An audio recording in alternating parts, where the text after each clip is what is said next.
আজকে কবি নীরেন্দ্রনাথ চক্রবর্তী রচিত অমলকান্তি কবিতাটা নিয়ে একটু আলোচনা করছি। দেখো, তোমাদের ভালো লাগবে। সারাংশ যেটা রয়েছে সেটা হলো কি, অমলকান্তি কবির বাল্যবন্ধু। একসাথেই তারা লেখাপড়া করেন, কিন্তু অমলকান্তির লেখাপড়ায় একেবারেই মন নেই। অন্য বালকেরা যখন নিত্য পড়া শুনছে, শিক্ষক মহাশয়ের পড়া শুনছে, পড়া জিজ্ঞাসা করলে উত্তর দিচ্ছে, কিন্তু অমলকান্তি বড়ই নির্বিকার, নির্লিপ্ত।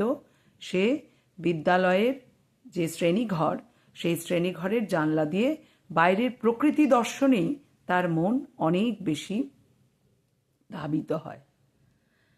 ক্লাসে বা শ্রেণীঘরে শিক্ষক কি পড়াচ্ছেন সেই দিকে তার এতটুকু মন ছিল না। শিক্ষক মহাশয় তাকে পড়া জিজ্ঞাসা করেন, শব্দরূপ, ধাতুরূপ, কিন্তু সে কোনো উত্তরই দিতে পারে না সঠিকভাবে। আসলে সে তো পড়াশোনায় বড়ই অনাগ্রহী। সে প্রকৃতির রাজ্যে বিরাজ করতে চায়। তার মন প্রকৃতির দিকে ধাবিত হয়। এক অদ্ভুত নির্বিকার, নির্লিপ্ত ব্যক্তিত্ব। সে মুক্ত প্রাঙ্গণে চলে যেতে চায়। কোনো বাধা, কোনো নিয়মের অনুশাসন, সেগুলো যেন তার ধাতেই নেই।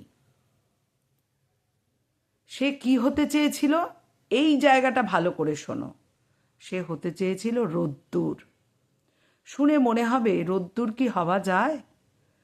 আসলে রোদ্দুর হতে চেয়েছিল কথাটার মানে কি, সে রোজ নিত্য নৈমিত্তিক জীবনের যে দৌড়নো বা এই যে সাদা মাটা আটপৌরে যে জীবন, যে জীবনটার মধ্যে অনেক নিয়মের অনুশাসন থাকে, সেগুলো তার ভালো লাগে না।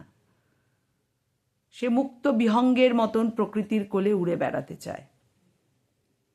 তাই দেখা যায়, যখন তাদের লেখাপড়া শেষ হয়, অমলকান্তির সঙ্গে তার সহপাঠী যারা, তারা পরবর্তীকালে কেউ ডাক্তার হয়েছে, কেউ উকিল হয়েছে, কেউ শিক্ষক হয়েছে, যে যার মতো করে স্বমহিমায় প্রতিষ্ঠিত হয়েছে।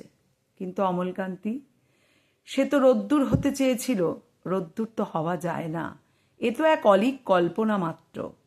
বাস্তবের মাটিতে পা রেখে রোজকার জীবনে গ্রাসাচ্ছাদনের জন্য, এই গ্রাসাচ্ছাদন শব্দটা ব্যবহার করলাম মানে খেয়ে পড়ে বেঁচে থাকার জন্য, জীবিকা নির্বাহ করতে হয়। জীবনযাপন করতে গেলে অর্থ উপার্জনের প্রয়োজন আছে।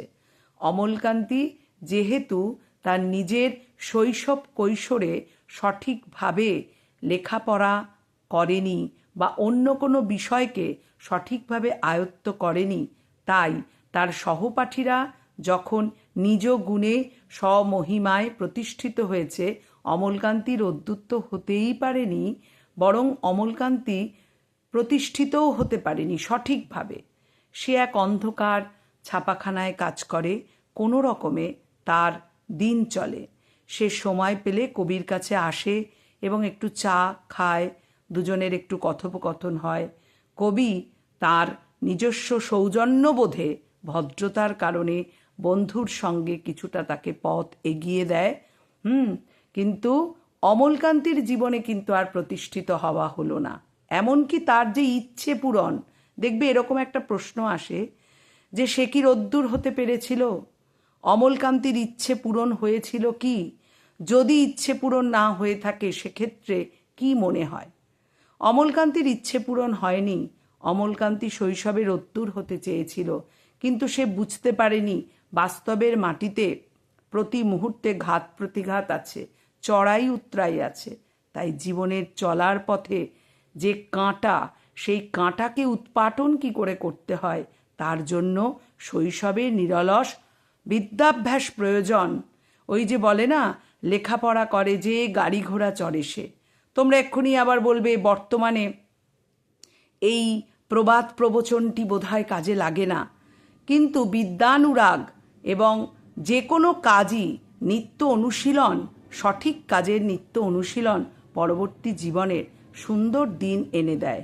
কিন্তু অমলকান্তি তার শৈশবে সঠিকভাবে লেখাপড়া তো করেনি, শিক্ষকদের কথা শোনেনি, তাই জন্যই তার জীবনের প্রকৃত প্রতিষ্ঠাও পাওয়া হলো না, আবার তার ইচ্ছা পূরণও হলো না, ইচ্ছে পূরণও হলো না। আরেকটা কথা বলি, এই যে দেখবে তার সহপাঠীরা যারা ডাক্তার হতে চেয়েছিল, কেউ যদি উকিল হয় তাতে কোনো ক্ষতি নেই, যে উকিল হতে চেয়েছিল সে যদি শিক্ষক হয় তাতেও কোনো ক্ষতি নেই, কারণ প্রতিষ্ঠিত তারা সকলেই হয়েছে নিজ নিজ কৃতিত্বে, কিন্তু অমলকান্তি হতে পারেনি। বুঝতে পেরেছ? তোমরা সঠিকভাবে যেটুকু বুঝেছ সহজ সরল ভাষায় উত্তর লেখার চেষ্টা করবে। ঠিক আছে?